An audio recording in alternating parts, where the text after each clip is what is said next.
To begin with, let me say that I hope that all of you can get here by 4:30. I know that's a challenge. It is for me because I have to get through all the traffic. But some of you I recognize, and some of you I don't recognize. But I-75 is like old-fashioned Dodgem cars at the county carnival. Man, when you get out here, try to get into this area, it's kind of tough. So anyway, we'll try to start on time so you guys can get out and get to the next class. But this is a course that we're offering on Abraham Lincoln and his leadership style. And first of all, let me just tell you that my name is Charles Hubbard, and I teach history at Lincoln Memorial University, well, let me say that I make every effort to teach history at Lincoln Memorial University, and at least every effort that I can put forward. And I have been, for the last 20-something years, retired. And when I retired, I came to Lincoln Memorial to teach history. It's been fun. And I like Lincoln. And Lincoln is a remarkable personality. There's a lot that we can learn from Lincoln that we can transfer to our own leadership style and technique. And that's kind of what we are looking for. The effort, the real thrust of what we're going to try to do with Lincoln in the next 5 lectures will be to introduce you to a role model, to introduce you to probably America's most outstanding, certainly the most recognized, iconic leader of our historical figures, personalities. And with that in mind, we want to identify those skills and those techniques, both acquired and innate, that make Lincoln such a leader. Hopefully, you'll be able to transfer some of those skills to your own bag of tricks. And so, with that in mind, the purpose or title of this particular lecture is Why Study Lincoln? There are at least 2 very broadly defined reasons that historians study Lincoln. First, Lincoln was president during the greatest constitutional crisis in American history. Who is that guy? I know that you have no excuse because you don't do anything during the daytime. Now, I want you to know that you have an opportunity to defend that statement because we're on TV. Okay. Other folks will be dragging in, or hopefully, as we go along. The greatest crisis in American history. It might even be said, and it in fact has been said, that the American Civil War represents the greatest revolution in American history. One historian, Eric Forner, has even called it America's unfinished revolution. With this statement, Forner is suggesting that the revolution is still underway in the United States. We'll talk more about that concept later. If that is true, or at least if it's been articulated by historians of the such as and probably the greatest of the contemporary American historians right now is Eric Forner. And if he's prepared to articulate and defend this concept of an unfinished revolution, it is certainly incumbent on us as historians, certainly particularly historians, to understand and study Lincoln.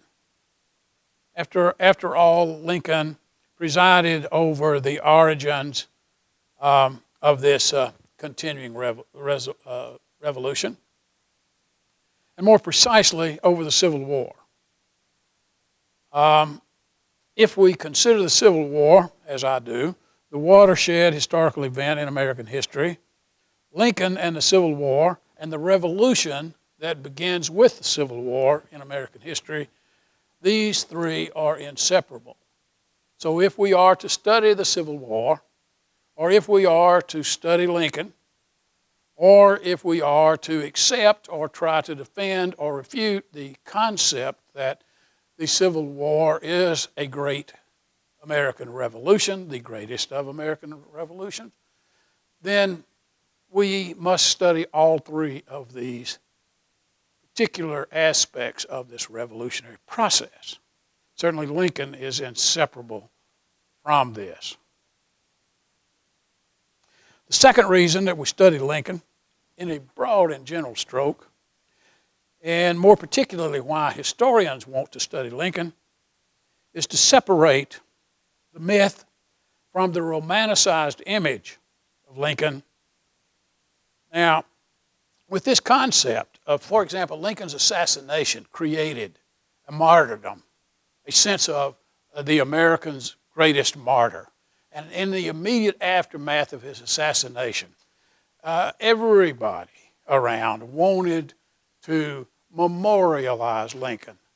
And they created this iconic myth that sort of surrounds Lincoln, like he can do no wrong. And everybody, it seemed like, at least for the last 100 years, has wanted to co-opt Abraham Lincoln for whatever cause or agenda they might have had. Lincoln, believe it or not, is now being written about as one of the earliest proclaimers of Judaism. Was Lincoln a Jew? Well, certainly the Baptists wouldn't agree with that. They think he's a Baptist. And the Methodists are not sure, but they're confident he has some position within the Methodist congregation. Is he part of the evangelical movement of the Second Great Awakening? Certainly he is. If you don't believe it, ask the evangelicals. So everybody wants to co-opt Lincoln. And they want to take the high moral ground. After all, he freed the slaves, right? We want to take the high moral ground with Lincoln. So in the process of romanticizing Lincoln a little bit, do we lose the real flesh and blood man?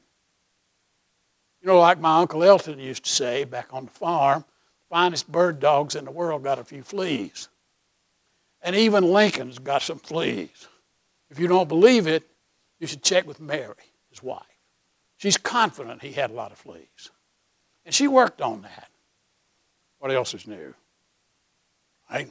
A wife that works on your manners. She was pretty successful, actually, Mary was.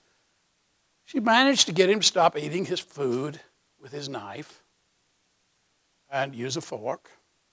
And she constantly badgered him about putting his muddy boots on her furniture. Mary was an aristocrat, and Lincoln was anything but that. So this relationship between these two people is quite interesting. And we'll talk a little bit about that later on as we move along. But it is incumbent then on historians to try to make an effort to separate this myth, this iconic, romanticized image of Lincoln from the real flesh and blood man that Lincoln was. And in so doing, we hope, or I hope, that we will be able to come to a more complete and fuller understanding of this remarkable person. Now, don't misunderstand me. I'm not suggesting that to memorialize Lincoln is necessarily a bad thing. What I am saying is that we memorialize Lincoln for the right reasons, not for all the reasons, our own selfish reasons, for wanting to co-opt Lincoln for, and his image, for our own agenda.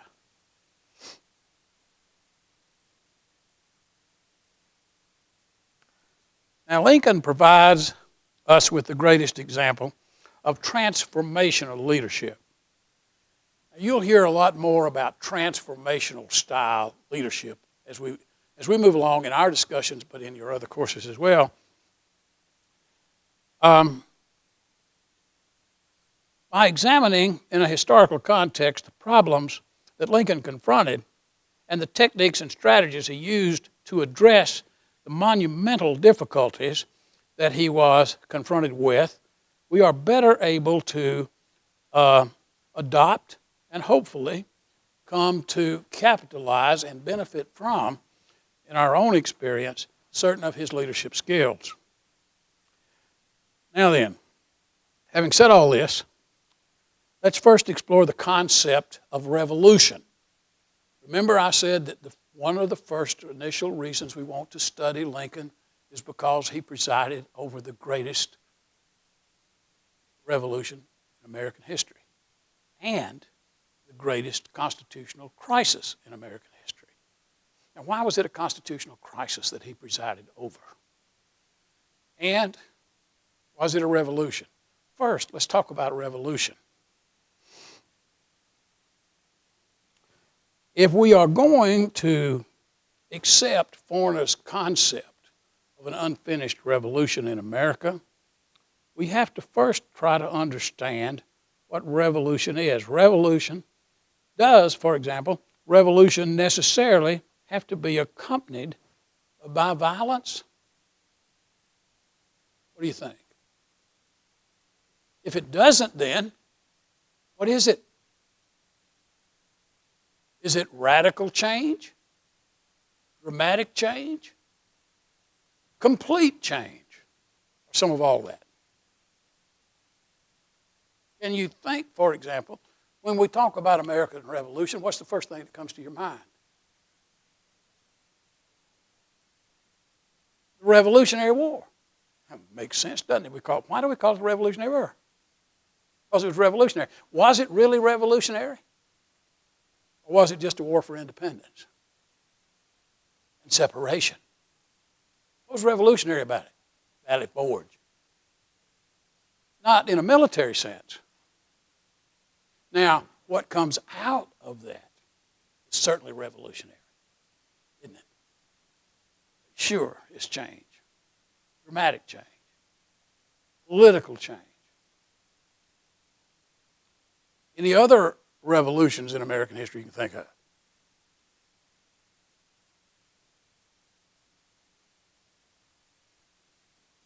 Oh, excuse me. I can't go past this thing right here because I get off the screen. And I turn into a pumpkin.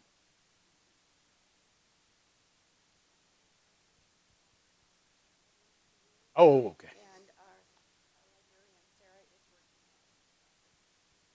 Oh, that's great. I have this. This is for fun. One of my friends who teaches and has for a long, long time, taught at the University of Virginia. And he has recorded student bloopers. They are some of the funniest things you ever saw. So I brought it along so you guys could maybe have a chuckle. I ought to read one of these before each class to get us started on the right mood.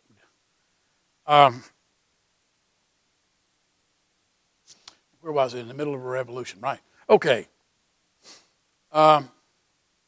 Would you say then that maybe when we make a shift around the turn of the 20th century, what I refer to as the imperial surge, and all of a sudden, America is going to expand overseas.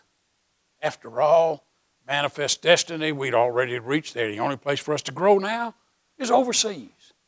So why don't we become, or do we become, an imperial power? We can't be imperialist because we're a former colony, right? Do we have any colonies? Does America create informal empire? Is that revolutionary? Yes, we don't have any colonies, by the way. We only got one. You want to know what that is? One colony. One colony in American history. We'd say it's Puerto Rico, Cuba, Virgin Islands, Guam, the Philippines.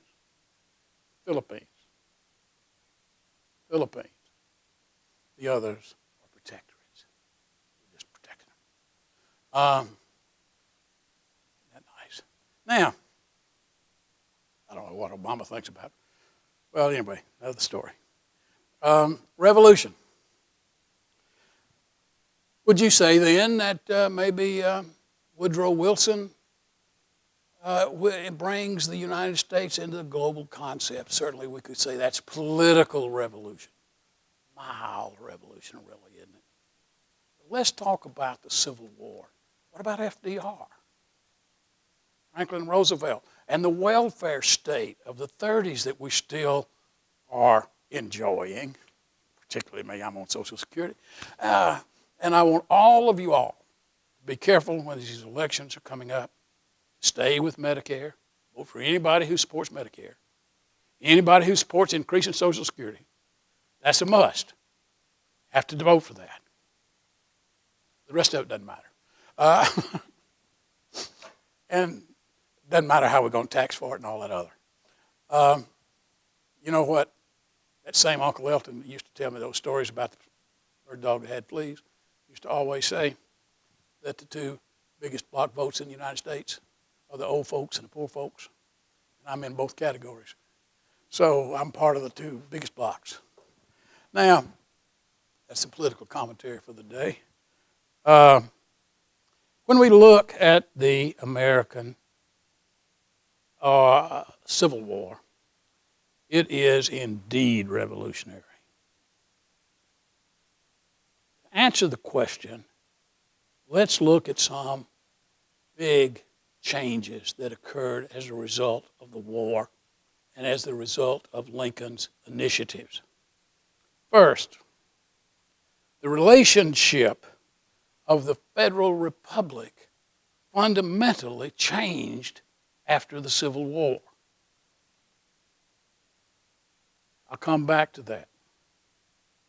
The second thing, the institution of slavery was abolished, and further enslavement was made illegal, except for criminal punishment, of course. Third, the Constitution changed. Does anybody know that? Did we change the Constitution? We've got the only Constitution we've got the oldest written Constitution in the world. Right?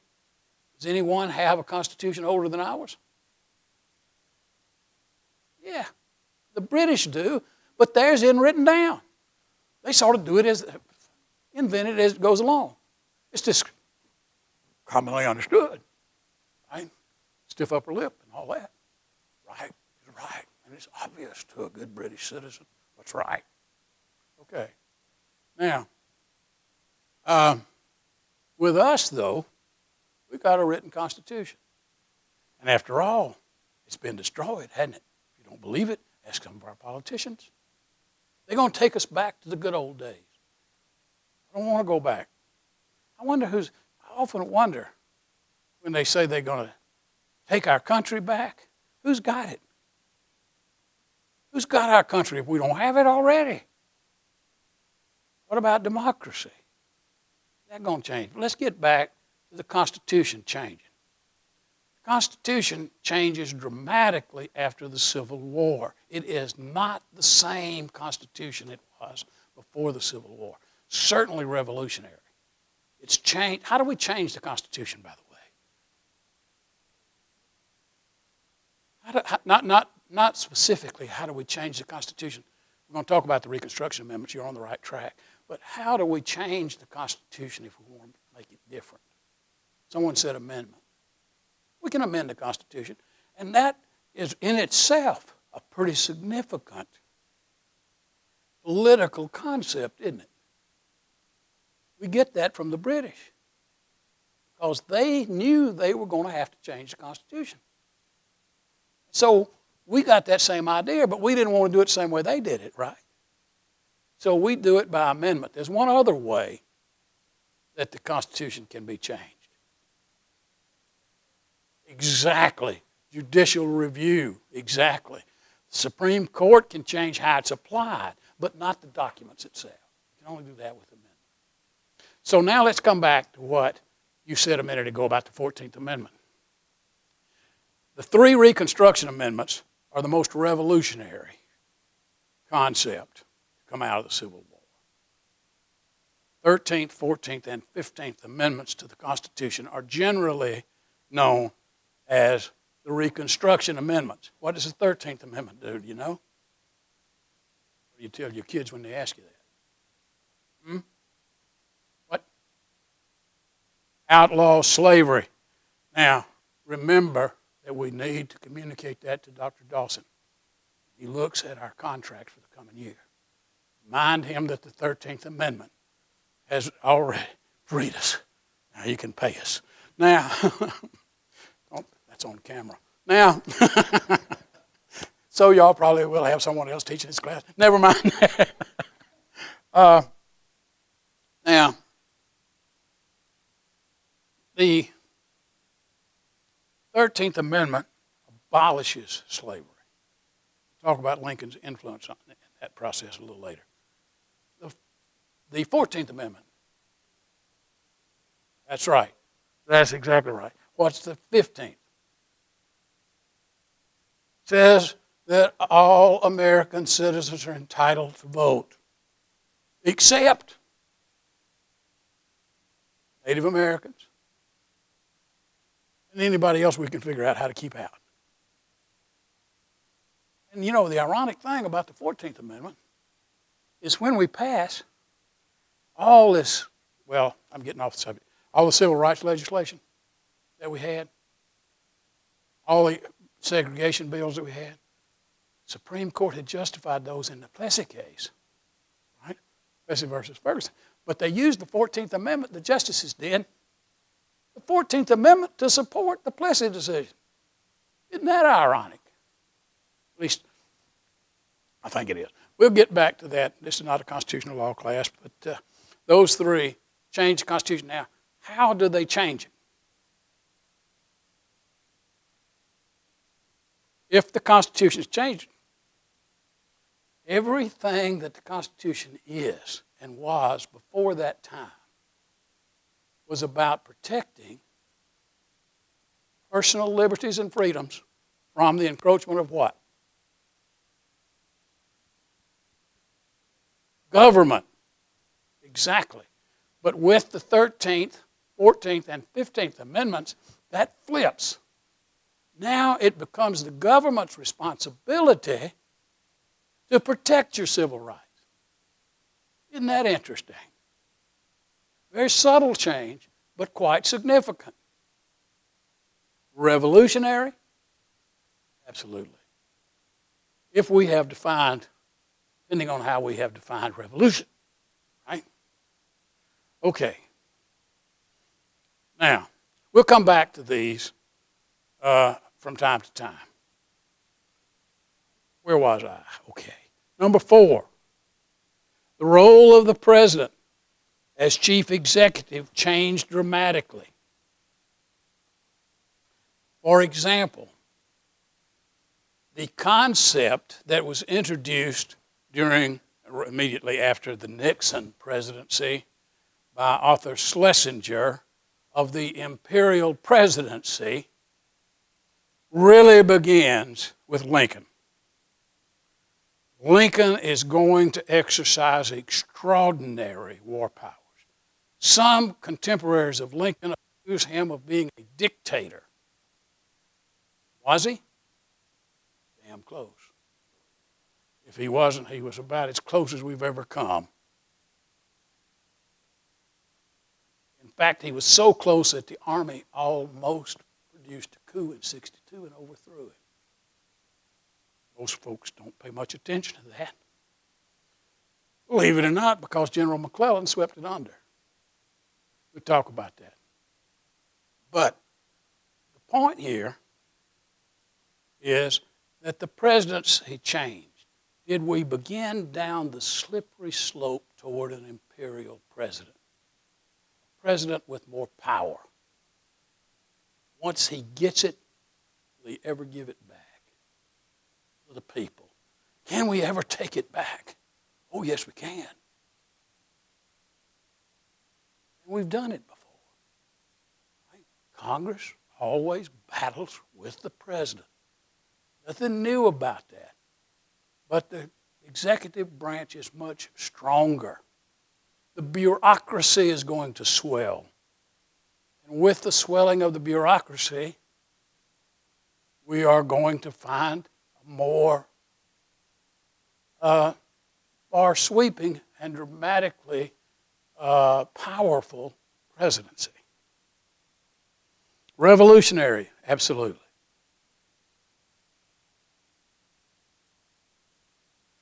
Number 5, Americans, and particularly the government that emerged from the Civil War, will view the military differently.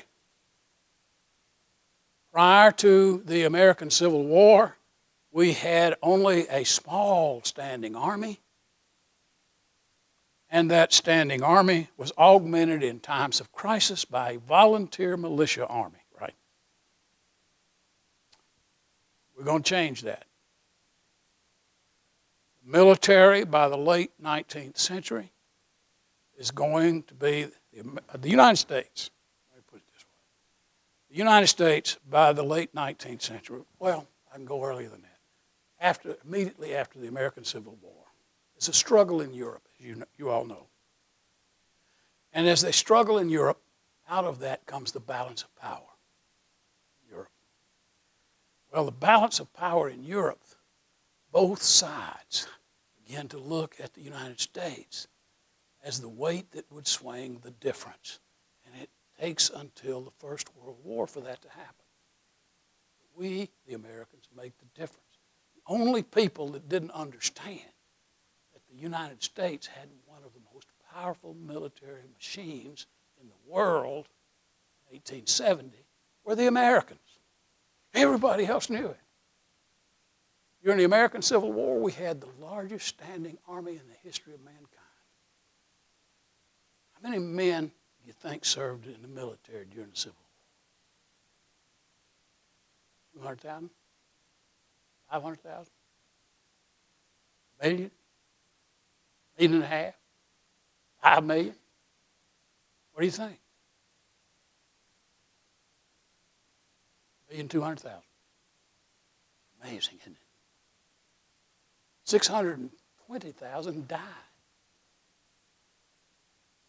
Now historians are beginning to revise that figure a little bit, and they're talking about 750,000. Revolutionary. The way the military is viewed. What do I do with my glasses? I'm going to get me a larger fonts for these notes next time. So there won't be nearly as much rambling. I'll stay on the subject. Dream on. I never have stayed on the subject. Okay. Where was I? Number 5? Yeah. Number 6. I got all these numbers because my wife helped me with this, you know. She's got to have it organized. She's a teacher, retired teacher, 7th grade teacher. So I have to keep it organized, and if possible, I have to make it a game. It's the damnedest thing you ever saw. You got to make it a game. And you got to have a little competition here. You got to have a game. And she stayed up to midnight putting those crossword puzzles and stuff together. Jeez. If you are expecting crossword puzzles, it ain't going to happen.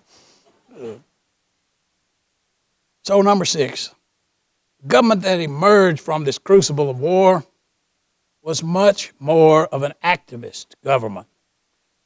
And it engaged in the Whiggish concept of stimulating the economy. Now, when I say Whiggish, the Whigs of the pre-Civil War days were about, the Whig Party was all about using public funds for the public good. Now, the Democrats in general opposed that concept. Now, why would you think that the Lincoln domestic agenda would lean more toward the Whiggish concept? Because Lincoln is a Whig all his life. And when Civil War Congress approaches legislation, where are the Democrats? They've gone home. Only a few loyal Democrats remain in Congress. They don't like Lincoln a bit. And you all saw the Spielberg movie, right? Lincoln movie. You didn't see it. You saw the Democrats in there. They didn't like Lincoln a bit, did they? Okay. I think 6 is enough to demonstrate that we got a revolution, right? I can give you some more if you want them. But let's just stop with 6. Well, the Americans began detecting this revolutionary change even before the Civil War ended, certainly during the period known as Reconstruction. The Harvard historian George Technall, writing just 4 years after the war, said, this is a quote, "It does not seem to me as if I were living in the country in which I was born," end quote. Similarly, a Louisiana planter on the opposite side of the conflict, after he returned home, he was an officer in the Confederate Army, he said, quote, "Society has been completely changed by this war. The French Revolution of '89 did not produce a greater change in the ancient regime than has this in our social life," end quote. Although there was no guillotine, certainly, although we do come close, we are going to execute more Americans during the Civil War than all the rest of our federal executions in history. What are we going to execute these guys for? Military issues. Yeah, desertion, sleeping on sentry duty, cowardly stuff. Lincoln's pretty compassionate about this, though, isn't he? He pardons a lot of these people. It got so bad that Stanton said at one time that if a woman comes and cries in Lincoln's office, he will pardon her son, her husband, and all of her brothers, wherever they may be, for whatever crime they may have committed. If you can get a congressman to bring a crying woman to the president, he will absolutely, especially if it's a son, Lincoln will turn them loose. So it got so bad that military discipline was suffering, according to the Secretary of War. And he said to Lincoln's secretaries, "Look at those cases. Bring them to me. I will sign the execution order, and the president doesn't have to do it. But if it gets to the president, he's going to pardon these people." It was so bad that Lincoln began to call them his leg cases. Every Wednesday morning, he would meet with John Hay, and he would say to him, "Well, Johnny, it's time for us to look at the leg cases." And those were the guys who were accused of cowardly action in the military. He said, if God gave them legs to run on, who am I to say they shouldn't run? And he called them his leg cases. I'm not sure he wasn't right. But we know what happens if you turn and run, don't we? We saw what happened to John Kerry. We gave him 3 medals. But then somebody said he turned that swift boat around and went down the wrong way on the Mekong River when they were shooting at him. Let me tell you what. They start shooting at me, and I'm in a boat. Trust me, I'm going to be out of there pretty quick. But caught John Kerry, swift boaters. I wonder what they're going to catch. What goes around comes around in politics, doesn't it? Did you see the other day that this guy from Texas, what's his name, Cruz, has now been accused of being born outside the United States, just like they accused Obama of being born outside the United States. I don't know what's happening. But anyway, I'm leaving it up. Look, my generation's got us into this shape. It's up to y'all to get us out. I ain't taking responsibility. Okay, moving right along. No guillotine. But there were massive executions. The United States was thoroughly changed by the war, at least as much, if not more, than France was changed by its revolution. As much as any single individual, Abraham Lincoln is responsible for America's greatest revolution. Without his determination, his commitment to save the Union, and the last best hope on earth, the counter-revolutionaries or the reactionaries, that would be the rebels and the Confederates, would have succeeded. Certainly by 1862, Lincoln recognized that the Union he envisioned could not be preserved with the institution of slavery intact. To eliminate slavery without doing permanent, irrevocable damage to the Constitution was one of Lincoln's major challenges. How Lincoln met this challenge is a demonstration of his great leadership skill. We'll talk more about that in the next lecture. As we move forward in this course, we will be discussing in more detail the difference between the romanticized image of Lincoln and the remarkable and very real individual that was Lincoln. It is important, I believe at least, for us to understand not just what Lincoln did, but why he did it. In our next lecture, we will be discussing Lincoln, the great emancipator. Did he emancipate and free the slaves? Was he a dictator? And was it with those dictatorial powers that he issued the Emancipation Proclamation? Some of his contemporaries certainly claimed that he was. Was emancipation a moral imperative for Lincoln, or did he approach it simply in a cynical military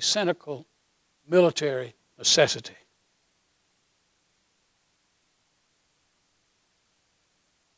Lincoln believed that to save the Union, without question, as he envisioned the Union after the Civil War, to save the last best hope on earth, that he could not do that with the institution of slavery intact.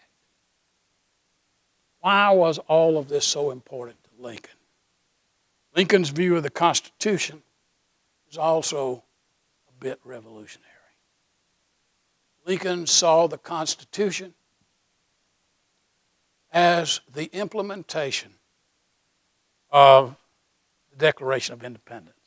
The Declaration of Independence articulates the goals, the objectives, and the vision for the country. The Constitution is the rule book by which we govern ourselves in a civil society. Now, Lincoln saw secession as unconstitutional. Fundamental, at least in Lincoln's view, is the concept of democracy.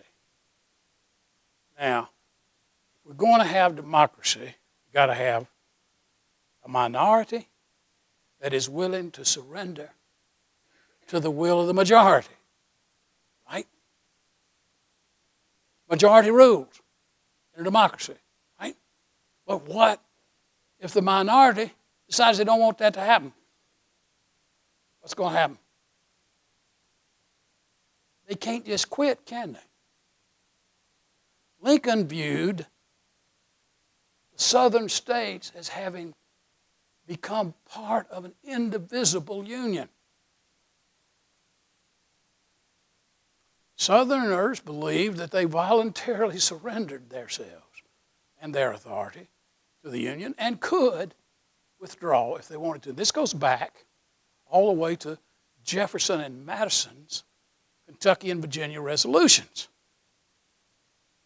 In those resolutions,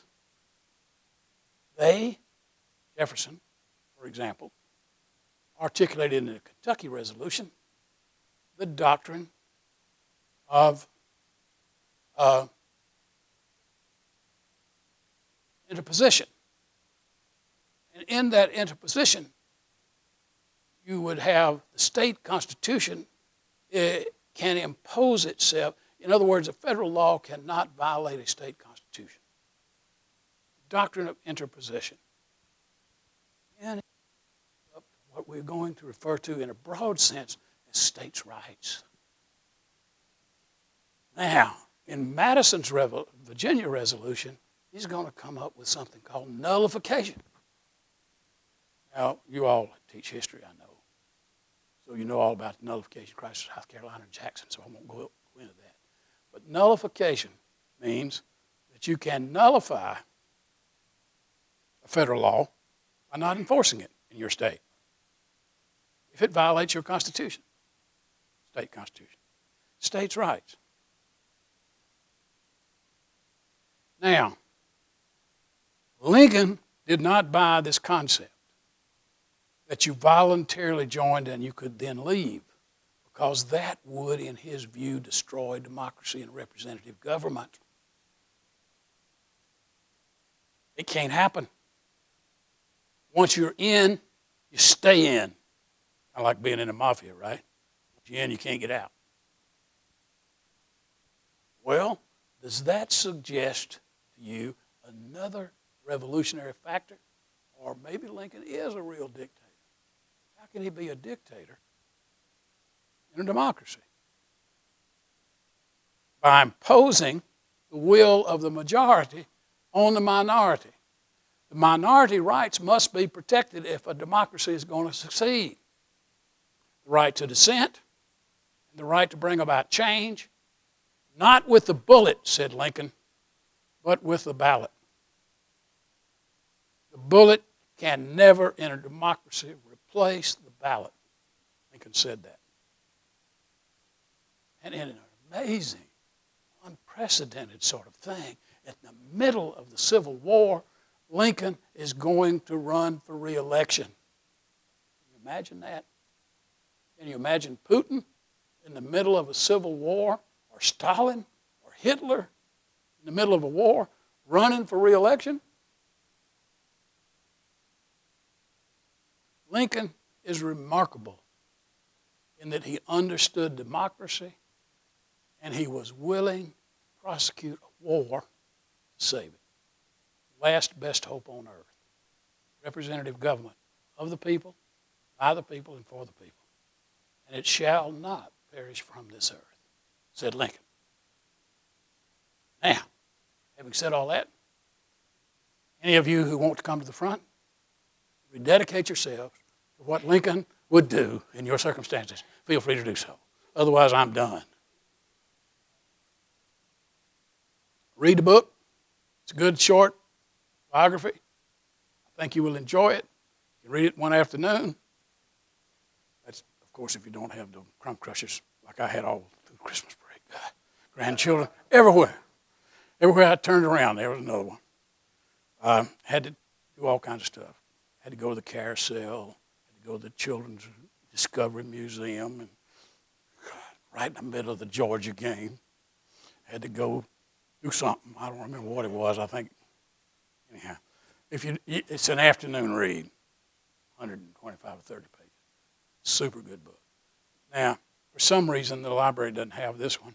I didn't bring my copy. It's a copy of these pages. This is the other book that's required reading, if we have any required reading. You can pass this around. Lincoln on Leadership.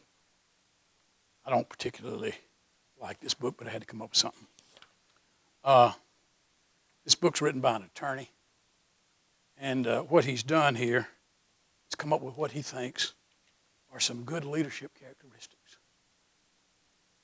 And once he's done that, then he goes finds examples in Lincoln's life to support it, rather than going the other way around, which would have been my way of doing it. But then he sold a lot of books, and I hadn't sold a whole lot. Pass those around. Oh my goodness, I got outside my zone. My zone stops right here. I'm back in the zone. Okay. Now, Anybody got anything they want to talk about that we've talked about? I can go back and revisit some of these revolutionary changes if you want to. Thanks. Well, there are a couple. One of them is in early '62, and one of them is much later in '63, early '63. But there's just rumors of this. There's really no documentation. But McClellan is the one that squashed that. It's an interesting idea, and it's thrown out by a lot of people, but there's very little real concrete support for it. It's just, it's more anecdotal than anything else. You see these little innuendos in some of the correspondence, and historians have pulled that out and made mountains out of a molehill. You know, we've got to write something. So, and it's interesting, isn't it? Kind of, maybe we did come close to having a coup. Oh, God. We could have set a precedent. But if that had happened, what would have happened to the left?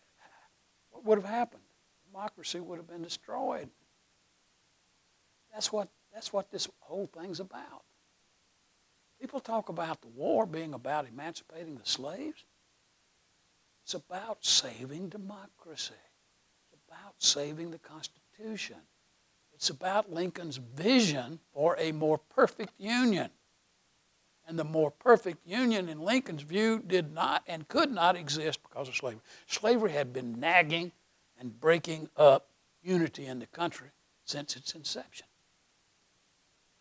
So I got to take the thorn out of the flesh.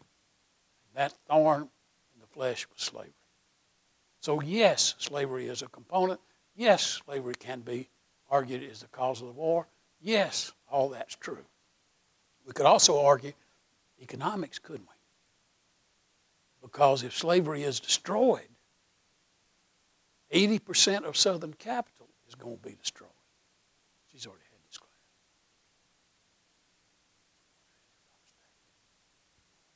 No, nobody take it 2 times.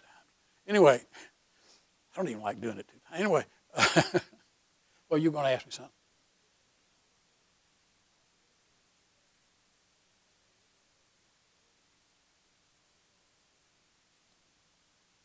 Ask me that question again.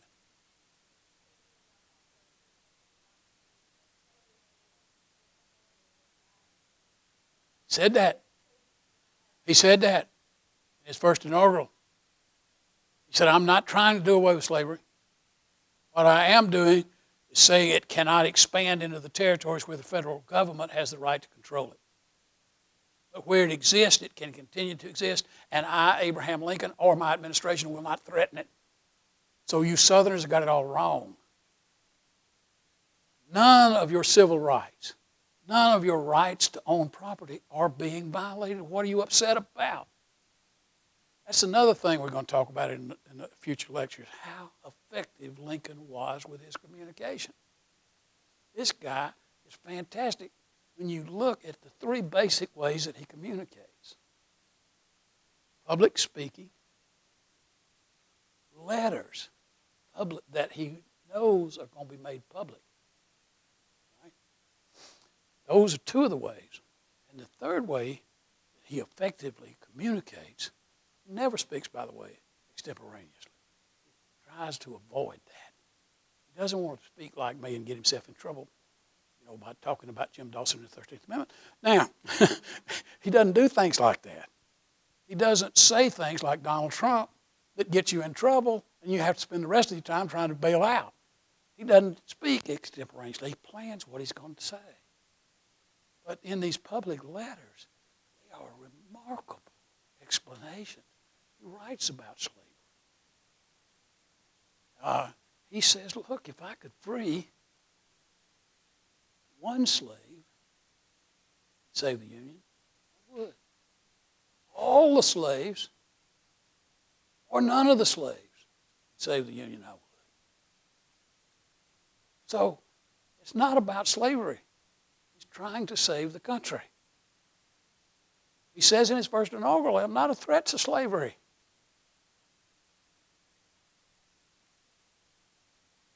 democracy had existed.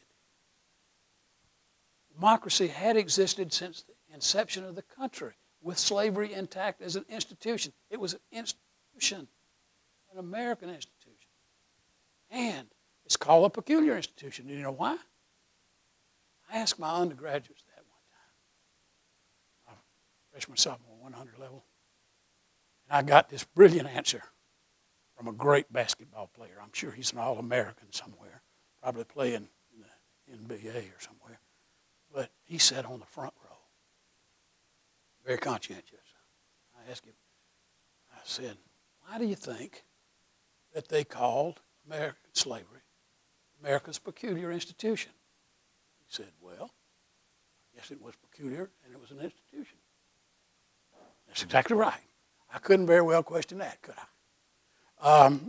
So what it is, America has a different form of slavery than anybody else. It becomes institutionalized, codified in the law.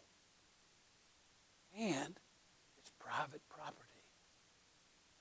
You cannot deprive American citizens of their constitutional right to own property.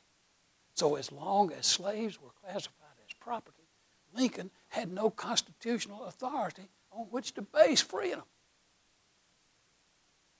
But democracy had existed. So Lincoln is saying democracy is not threatened by slavery. But he changes his mind. And he makes it into a war aim. Because slavery and the threat to slavery caused the threat to democracy and the Constitution. That is to say, secession. Slavery provoked secession. Therefore, it is a cause of the war. I don't know if that answered your question. Probably more than you want to know about it. Anybody else got something they want to throw out? Questions? Clarification? All right. See you next time.